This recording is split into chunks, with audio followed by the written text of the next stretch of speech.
높은 거래량, 그러니까 시장에 큰 관심을 받고 있다는 건 일반적으로 상승을 촉발한 요인이 될 수 있고, 따라서 높은 거래량이 유지된다면 더 큰 상승을 기대해 볼 수 있습니다.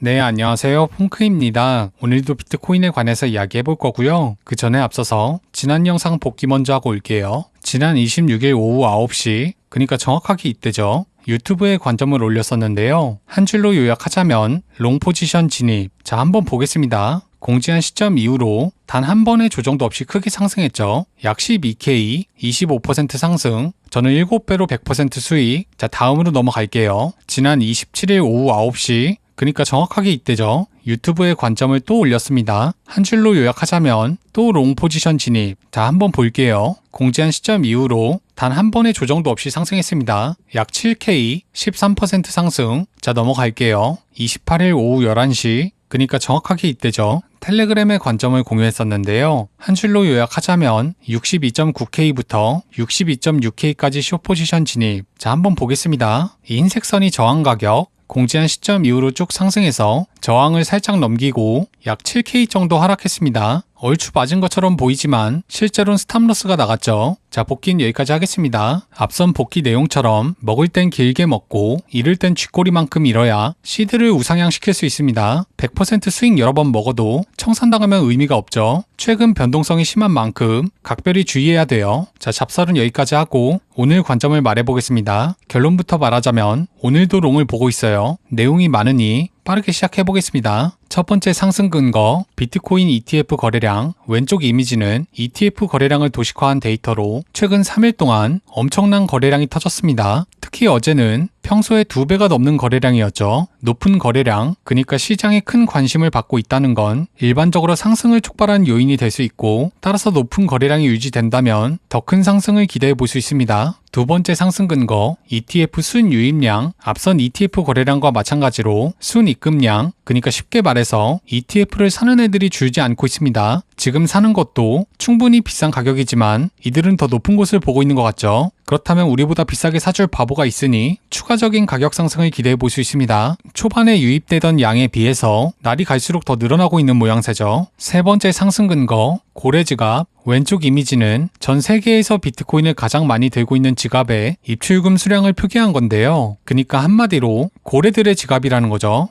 얘네들도 제정신이 아닌 게 어제도 비트코인을 샀습니다. 고래들이 올린 건지 뭔지는 모르겠지만 일단 팔려고 내놓는 양보다 사는 양이 절대적으로 더 많아요. 전세계 3위 고래 약 4,800개 매집, 전세계 15번 고래 약 5,800개 매집. 저들은 비트코인 가격을 좌우하는 놈들이니 추후 가격 상승을 기대해 볼 수 있습니다. 네 번째 상승 근거, 기술적 지표, 추세 지표, 변동성 지표, 거래량 지표, 모멘텀 지표 모두 상당히 과열된 구간에 위치하고 있습니다. 하지만 과열됐다고 쇼쳤다간 청산당하기 십상이죠. 그리고 이어서 보통 기술적 지표가 과열 구간을 넘긴 다음 며칠 뒤에 진짜 고점이 나오는 경우가 잦았습니다. 바로 백테스팅 해볼게요. CCI 과열, BB%B 과열, MFI 과열, RSI 과열. 하지만 실제 고점은 그 이후에 나왔죠. CCI 과열, BB%B 과열, MFI 과열. 하지만 고점은 그 이후에 BB%B 과열, MFI 과열, RSI 과열. 하지만 고점은 한참 뒤에 나왔습니다. CCI 과열, BB%B 과열, MFI 과열, RSI도 과열. 고점은 그 이후에 나왔습니다. CCI 과열, BB%B 과열, MFI 과열, RSI 과열. 고점은 그 이후에 나왔죠. 자, 백테스팅은 여기까지 하고 돌아가 볼게요. 앞서 보신 것처럼 기술적 지표가 과열 구간을 넘긴 다음 며칠 뒤에 진짜 고점이 나왔습니다. 고로 단기적으로 가격 상승을 기대해 볼 수 있겠죠. 다섯 번째 상승 근거, 이평선 정배열. 현재 5일선, 21선, 61선, 121선, 201선을 기준으로 정배열이 완성된 지 약 120일이 지났습니다. 지금은 소위 불장이라고 불리는 대세 상승장이므로 과거 불장의 정배열 기간을 비교해 보겠습니다. 자, 2012년도 상승장, 정배열이 완성되었죠? 쭉 우상향을 하면서 약 1년 뒤 상승 추세 마무리. 2015년도 상승장, 정배열이 완성되고 쭉 우상향을 했고 약 2년 뒤에 상승장이 마무리되었습니다. 2019년도 상승장, 정배열이 완성되고 캔들 우상향, 약 1년 뒤에 마무리가 되었습니다. 자, 백테스팅은 여기까지 하고 돌아가 볼게요. 앞서 보신 것처럼 이평선이 정배열된 불장은 최소 1년을 넘겼습니다. 현재는 정배열된 지 약 3달 정도 지났으니 아직 더 상승할 여력이 남았다고 해석할 수 있겠죠. 이제 곧 정배열이 되었으니까요. 자, 오늘 상승 근거를 요약해 보겠습니다. 첫 번째 비트코인 ETF 거래량, 그야말로 미친 거래량이죠. 더 상승할 여력이 남았다고 해석할 수 있습니다. 두 번째 ETF 순입금량, 사람들이 ETF 매수를 멈추지 않고 있습니다. 마찬가지로 더 상승할 여력이 있다고 볼 수 있겠죠. 세 번째 고래지갑, 고래들은 어제도 매수했습니다. 마찬가지로 더 상승할 여력이 있다고 볼 수 있겠죠. 네 번째 기술적 지표, 지표는 고점이지만 진짜 고점은 그 이후에 나오는 경우가 잦았습니다. 다섯 번째 이평선 정배열, 지난 불장은 정배열이 난 뒤 최소 1년 동안 상승장이었죠. 따라서 모든 걸 종합해 봤을 때 여전히 상승 관점을 보고 있습니다. 하지만 무지성 롱을 꽂으면 청산당할 위험이 있습니다. 왼쪽 이미지를 보시면 아시겠지만 현재 김프가 치명적인 수준이죠. 따라서 무지성 롱을 꽂기 전에 적절한 손절매 가격을 정해둬야겠죠. 그 적절한 손절매 가격이 어디냐? 59.6K, 59.6K는 이전에 저항을 받았던 가격이고 그 가격을 뚫은 이후에는 지지가 되었습니다. 이 흰색 선이 59.6K 쭉 상승하다가 저항을 받았죠. 그리고 뚫린 다음엔 지지 가격으로 바뀌었습니다. 따라서 59.6K가 깨지기 전까지는 롱이 유리하다고 보고 있습니다. 오늘 내용을 요약해보자면 롱, 단 59.6K가 깨지기 전까지 정확한 타점 및 변동사항은 텔레그램과 멤버십에 공유했으니 못 보신 분들은 꼭 확인하세요. 오늘 내용이 도움되셨다면 구독, 댓글 부탁드리겠습니다.